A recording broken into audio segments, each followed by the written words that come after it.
Hello বন্ধুরা, আজকে আমি বানাবো পনির দিয়ে মটর দিয়ে সবজি। তো এই পনির দিয়ে মটর দিয়ে সবজি তোমরা তো সকলেই বানাতে জানো। আমি খুবই অল্প মশলায় বেশি উপকরণ না দিয়ে আমি বানাচ্ছি। তো চলো ভিডিওটা দেখে নাও। এখানে পনিরগুলো আমি কেটে নিয়েছি চৌকো চৌকো করে, আর কিছু মটরকে ছাড়িয়ে নিয়েছি। তো পনিরটাকে আগে আমি সাদা তেলের মধ্যে নেড়ে নেব, একটু লাল লাল করে ভেজে নেড়ে নিয়ে, আর একদিকে গরম জল বসিয়ে রেখেছি একটু লবণ দিয়ে। ওই পনিরটা ভাজা হয়ে গেলে গরম জলের মধ্যে পনিরটাকে আমি তুলে দেব। কেন কি, গরম জলের মধ্যে না দিলে পনিরটা নরম হবে না আর খেতেও ভালো লাগবে না। আর এটা পনিরটা গরম জলের মধ্যে দিয়ে দিলে নরম হয়ে যাবে। পনিরটা দেখো লাল লাল করে ভাজা হয়ে গেছে, এবার আমি জলের মধ্যে তুলে দিয়ে দেব। তো চলো, ওইদিকে আমি পনিরের সবজিটা বানানোর জন্য, এটা আমি একদম নিরামিষ পনিরের সবজি বানাচ্ছি। এতে রসুন পেঁয়াজ কিচ্ছু দেব না। এটাতে এটাতে আমি একটু অল্প আলু দিয়েছি। তো তোমরা চাইলে আলু নাও দিতে পারো। একটু আলুটা দিয়ে নাড়াচাড়া করে আলুটা ভেজে নামিয়ে রেখে দেবো। একটু লবণ দিয়ে আলুটা ভেজে নেব, নামিয়ে রেখে দেবো ভেজে রেখে।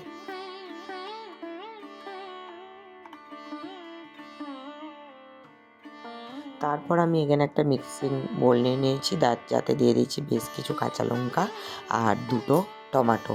এটাকে আমি পেস্ট করে নেব। দেখো এরকম পেস্ট করে নিয়েছি। আর এদিকে পনিরটাও ভিজে গেছে, রেডি হয়ে গেছে। আর এদিকে আলুটাও প্রায় ভাজা ভাজা হয়ে গেছে। এবার আমি আলুটাকে একটু লবণ দিয়ে নেড়ে চেড়ে নিয়ে নামিয়ে নেব।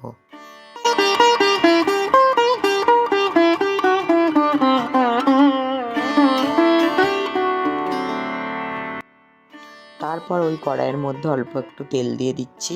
তো যতটা পরিমাণে তোমার রান্নাটা হবে সেই অনুযায়ী তেলটা দিও। তো দিয়ে আমি অল্প একটু হিং দিয়ে দিলাম। হিংটা ফুটে গেলে তারপরে আমি একটু দিয়ে দিলাম কাঁচা লঙ্কা, শুকনো লঙ্কা একটা, আর একটু গোটা জিরে আর একটা তেজপাতা দিয়ে ফোড়নটা নাড়তে থাকবো।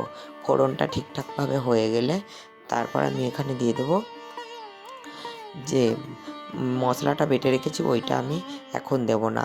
এখন দেব আমি একটু আদা বাটা।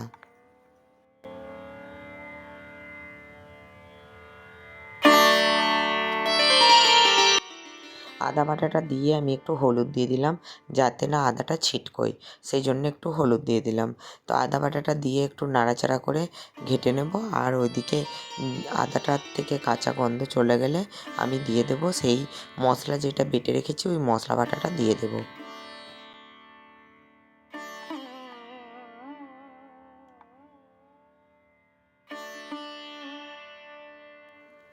মশলাটাও দিয়ে দিলাম। মশলাটাও এবারে ভালো করে তেলের সঙ্গে নেড়ে চেড়ে মশলাটা কষিয়ে নেব। তো এখানে আমি লঙ্কা গুঁড়ো এখনও পর্যন্ত দিইনি, তাই এখানে আমি দিয়ে দেবো হলুদের গুঁড়ো আগে একটু দিয়ে দিচ্ছি। যেহেতু হলুদের গুঁড়োটা আদা দেওয়ার সময় একটু কম দিয়েছিলাম, তাই আরও 1 চামচ দিয়ে দিলাম। আর এখানে দিয়ে দিলাম লাল লঙ্কার গুঁড়ো দিয়ে দিলাম একটু, আর ঝাল লঙ্কার গুঁড়ো একটু দিয়ে দিলাম। ঝাল লঙ্কাটা তোমরা দেখে দিও, বেশি ঝাল দেওয়ার দরকার নেই, নিরামিষ সবজি বেশি ঝাল হয়ে গেলে ভালো লাগবে না। তারপর দিয়ে দেবো একটু ধনের গুঁড়ো আর একটু জিরের গুঁড়ো। তো দিয়ে সমস্ত উপকরণগুলোকে ভালো করে আবার নেড়ে নেবো। অল্প একটু জল দিয়ে দেবো যাতে মশলাগুলো পুড়ে না যায়।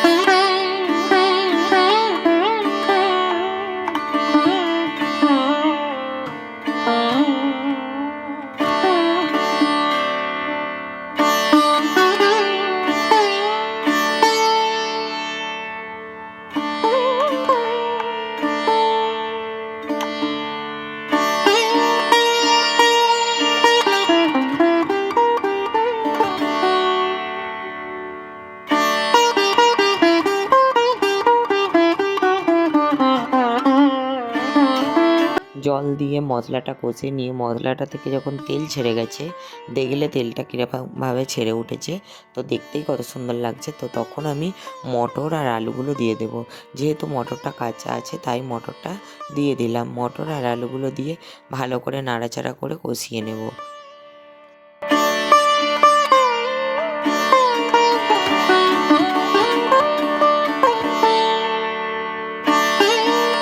মটর আর আলুটা কষানো হয়ে গেলে যে পনিরটা রেখেছিলাম ওই পনিরটা ছেঁকে আমি এখানে দিয়ে দিলাম।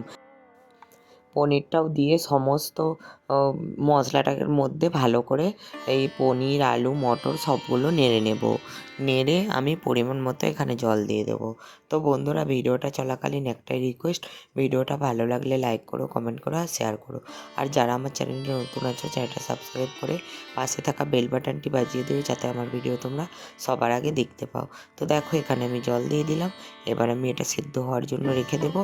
আর এটা কিন্তু একটু ঝোলঝোলই হবে, যেহেতু আমি এটা রুটি বা পরোটার সাথে খাবো, তাই এটা আমি একটু ঝোলঝোল করছি।